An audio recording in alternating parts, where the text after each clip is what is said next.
Pregón SB, presenta El asesino serial de Chalchuapa. Audiolectura, parte 3. Además de ser una prueba acusatoria, la confesión del testigo ha servido a la Fiscalía para identificar a 13 de las víctimas encontradas en la fosa. Este testimonio ha sido contrastado por los investigadores con el relato de personas que se acercaron a denunciar una desaparición y confirmaron que sus familiares estaban entre las víctimas. Esas entrevistas coincidieron con la confesión del testigo en cuanto a las características, nombres y oficios de los desaparecidos, así como en su fecha y lugar de desaparición. El criminalista Israel Ticas lidera la excavación de las 7 fosas exploradas. En la casa, según dijo Ticas a los medios de comunicación, podría haber al menos 25 muertos, aunque estas declaraciones fueron rechazadas posteriormente por el fiscal Delgado. La Fiscalía abrió un proceso disciplinario a Ticas por dar esa información. Las autoridades, sin embargo, no han logrado establecer el número total de víctimas enterradas en el lugar. El presidente Bukele anunció en su cuenta de Twitter el pasado 21 de mayo que para entonces había 15 víctimas confirmadas, aunque añadió que podrían ser muchas más. Ese mismo día, horas antes, el ministro Villatoro dijo en una conferencia de prensa en el lugar de la escena de los crímenes que había solamente 8 víctimas identificadas, mientras que el fiscal del caso, Max Muñoz, dijo que los casos podían ser más de 20. Al respecto, la información más reciente es la que compartió el ministro Villatoro el lunes 7 de junio. Ese día confirmó el hallazgo de 18 cadáveres en la casa, pero agregó que aún podría haber más.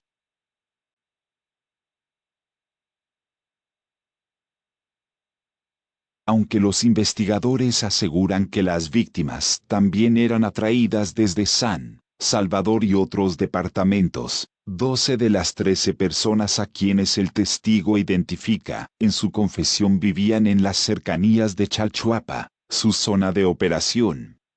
Sumado a ello, y basado en lo declarado por el testigo, Ticas informó que únicamente una de las víctimas identificadas vivía en el Puerto de la Libertad, a 90 kilómetros de la casa del asesino.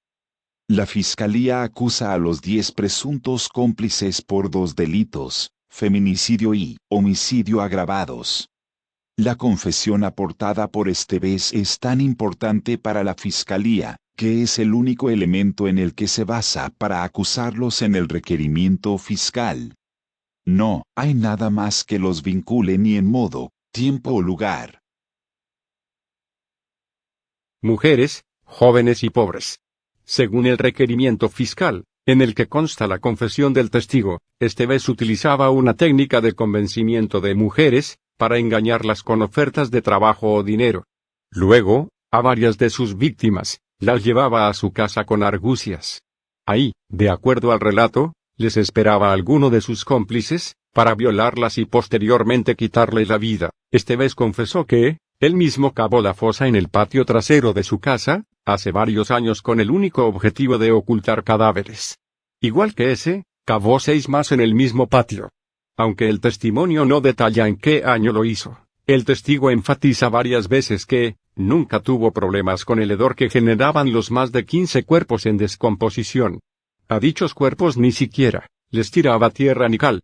No hacía nada para el hedor, ya que para eso el testigo tapaba el hoyo con una plancha de cemento, dice el documento fiscal. El documento señala que la segunda de sus víctimas fue asesinada en marzo del año 2020. Aunque el testigo no recuerda bien el día, aseguró a los fiscales, igual que en el caso anterior, que fue otro amigo suyo quien la llevó a su casa.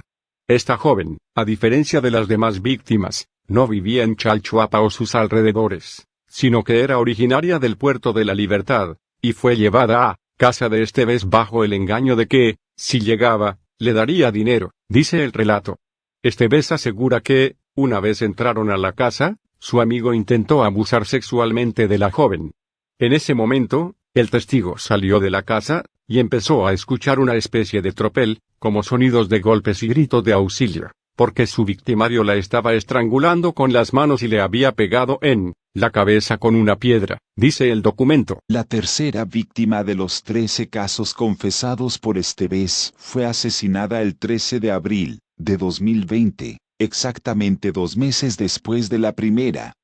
Esta víctima era una joven vendedora de sorbetes. De acuerdo con la confesión del testigo, fue llevada a su casa por otro de sus cómplices. Una vez ahí, Esteves asegura que él encerró a ambos en el cuarto del fondo, donde los dejó para que platicaran. Al finalizar esa tarde, Esteves dice que entró a su casa y vio a la joven ya muerta con señales de haber sido asfixiada. Confiesa Esteves que él y su cómplice tiraron el cuerpo desnudo de la joven a la fosa. El testigo dice que, como ocurrió en otras ocasiones, con diferentes coautores de los crímenes, recibió de su segundo cómplice un pago en efectivo. Esa vez, según aseguró, fueron $88. Para cuando Esteves y su cómplice mataron a esta víctima, El Salvador estaba bajo encierro total por la cuarentena obligatoria ocasionada por la crisis del COVID-19. El país entero estaba militarizado y la policía junto al ejército garantizaban que nadie saliera a las calles sin justificación. Las medidas incluyeron privar a miles de salvadoreños de su derecho a la libre circulación y cientos fueron encerrados de forma obligatoria en centros de cuarentena. Para el ex policía y los suyos, sin embargo, aquellas restricciones no fueron suficientes. Las siguientes 2 víctimas fueron una madre de 36 años y su hija de 9. Este doble asesinato, según el testimonio, ocurrió el 5 de julio de 2020. De acuerdo con la confesión, esa vez, otro amigo suyo le contó que tenía una relación con una mujer y quería llevarla a su casa con la intención de abusar de ella y de su hija. Le dijo que quería cumplir su fantasía, dice el testigo. Esteves asegura que, después de dejar en su casa a las víctimas en compañía de su amigo, salió a comprar pupusas y, al regresar, él las había matado, por lo que decidieron tirarlas a la fosa.